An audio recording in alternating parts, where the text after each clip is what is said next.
बिटिया तुम्हारी मम्मी किधर है? मम्मी की तबीयत खराब है। तबीयत खराब है? क्या हुआ है? उनके कमर में दर्द है। ये लो जलेबी। और जब घर में नए मेहमान आते हैं तो मम्मी जिज्जू आए हैं। ये झाड़ू उठा, साफ सफाई कर, मैं दरवाजा खोलती हूँ।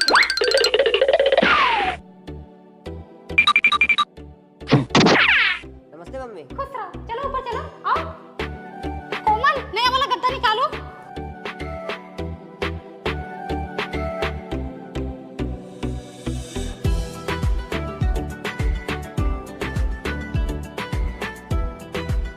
कोमल, पंखा तो चालू करो। और बेटा, घर पे सब ठीक है? हाँ मम्मी सब ठीक है। हवा कम लग रही है ना? कोमल, फर्राटा फैन लेकर आओ।